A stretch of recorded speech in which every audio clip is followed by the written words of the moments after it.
So, Johnny Tudor, this time last week we were talking about various different things in the world of light entertainment, and I just happened to mention that my brother had found a little medal. I think it's from 1897, 36-mile race that was won by one of my family. And they were saying, do you know anything about it? I said, I got a vague memory. It was won by Yank Full Pelt. And they checked with my mum, and yes, it was Uncle Evan who was known as Yank Full Pelt, because he used to ride his cycle. You know, you couldn't stop it, like ride like the wind. He was always going full pelt everywhere. So it got us thinking about nicknames, didn't it? Got us thinking about nicknames. Yeah. Well, see, because I was brought up in when the old man left show business. I lived in a pub because he had a couple of pubs, and there were some right characters and nicknames in the pubs. I mean, I always remember one. He was the piano player. We used to have a smoke room where the old girls used to sing, knees up songs, Yeah. And the piano player would be banging his old piano all at the tune. And because he liked to play the piano, his name was Alvin and Priest, right? So they called him Liberum after Liberati. Liberum Free. And that was one of them.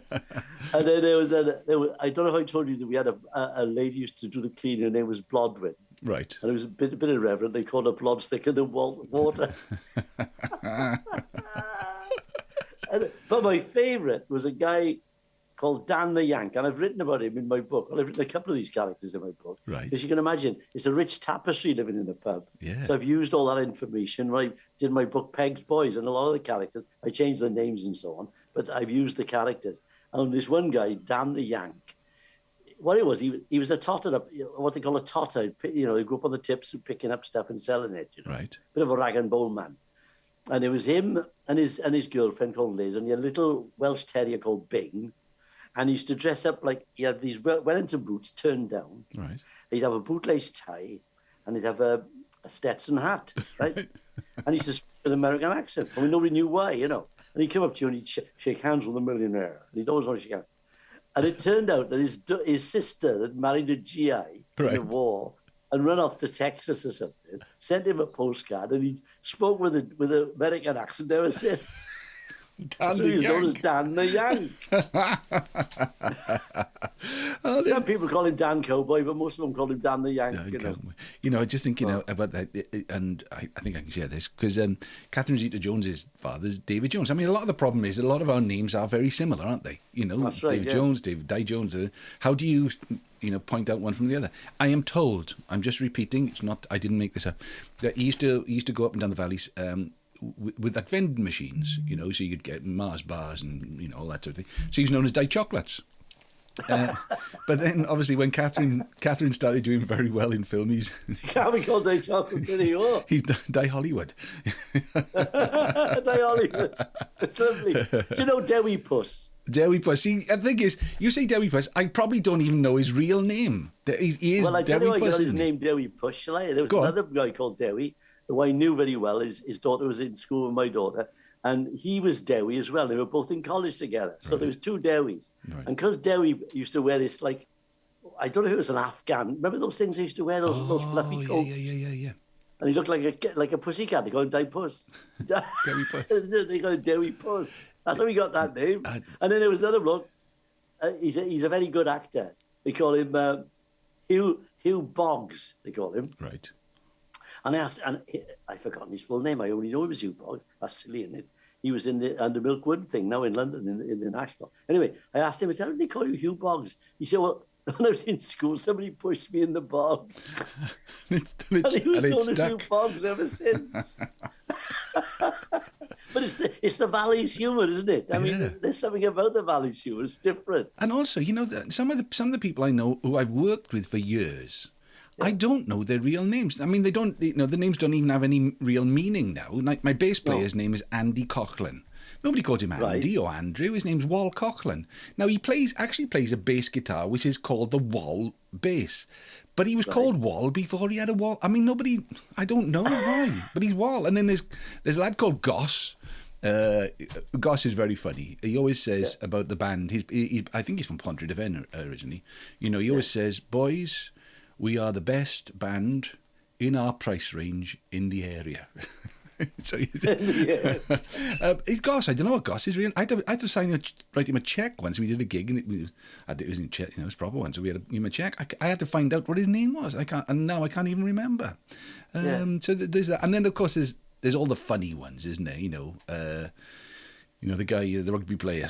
I mean, so I'm not sure whether these are real or not, but they get passed on. The guy who the rugby player had his part of his his lobe bitten off, and he was known as Die 18 months because he only had 1.5 years. So do you want and Die Central Eating because there's parting in his teeth. I know. Did you ever have a nickname? No, I think thing is because with a name like Maldway or Popey. I mean, but it's like it wasn't. Thank goodness they hadn't picked me up on something I'd done. Because because when I was in the pub as a kid, the teacher called me 9 pints, and I said, "Why are you calling me 9 pints?" He said, 1 over the 8. And all the kids used to call me 9. They didn't call me 9. All right, 9. Then it sticks, doesn't it? It sticks. See, there's a kid in my class called Spudmanship, because he always had spuds in his socks. They used to call holes in his socks spuds, didn't they? Right. Spudmanship.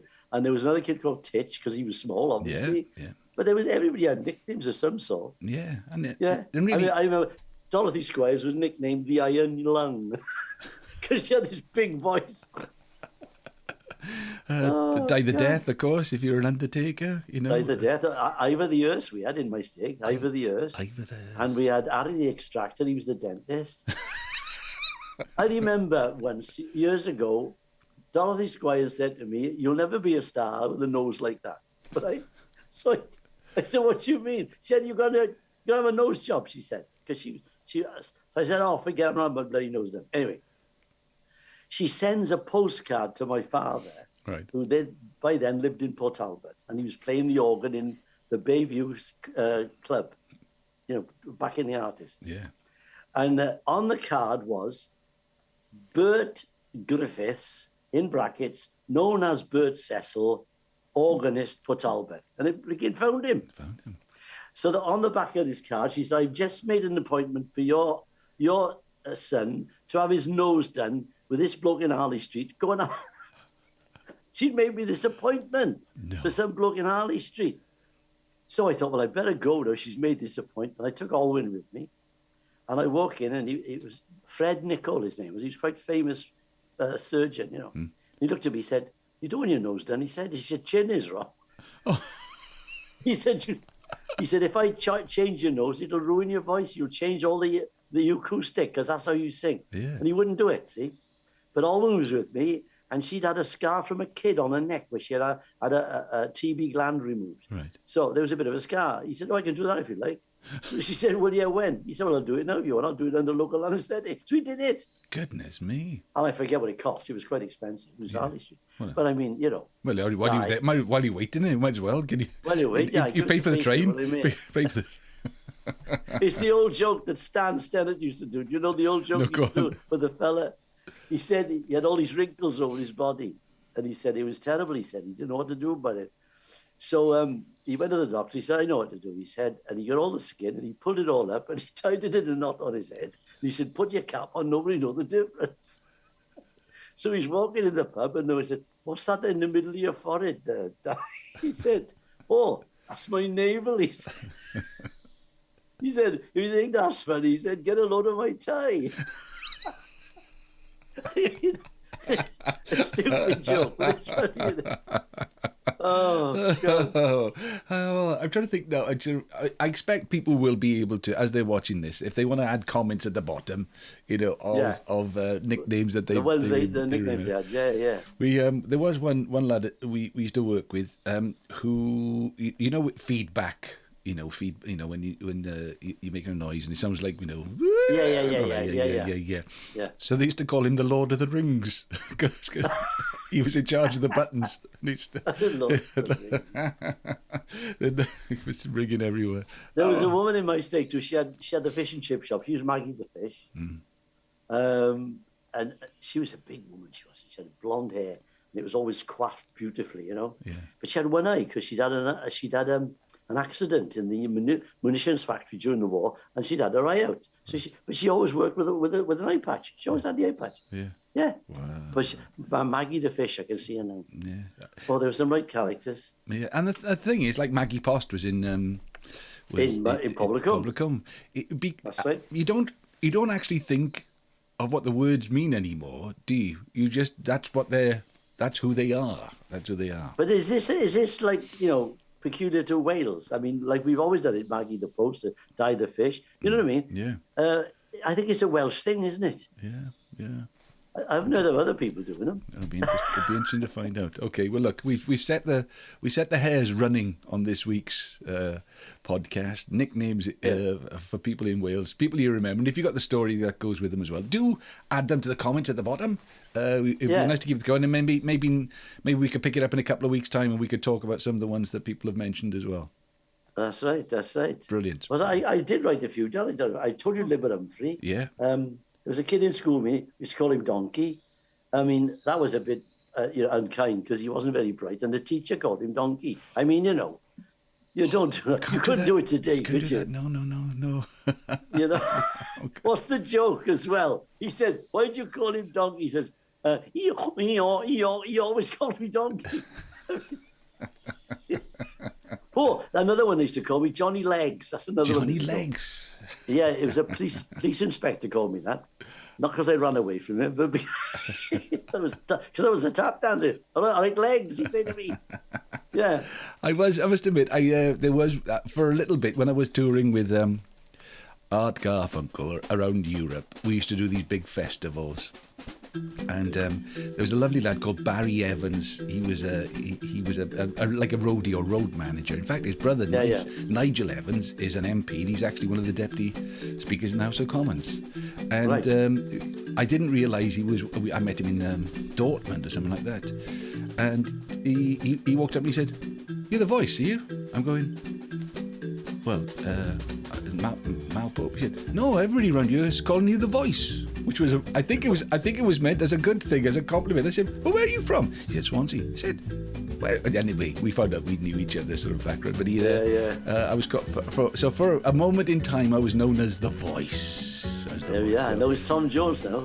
Tom who? Never heard of him. But you were the first. Absolutely. In Dortmund and East Germany, they still call me the voice. That's right. Whatever happened to the voice? All right, good stuff. Well, look, have a good time, and we'll speak soon. So it's goodbye from me, and it's goodbye from you. All right. It's goodbye from the voice, and it's goodbye from legs. See you soon. Bye. Bye.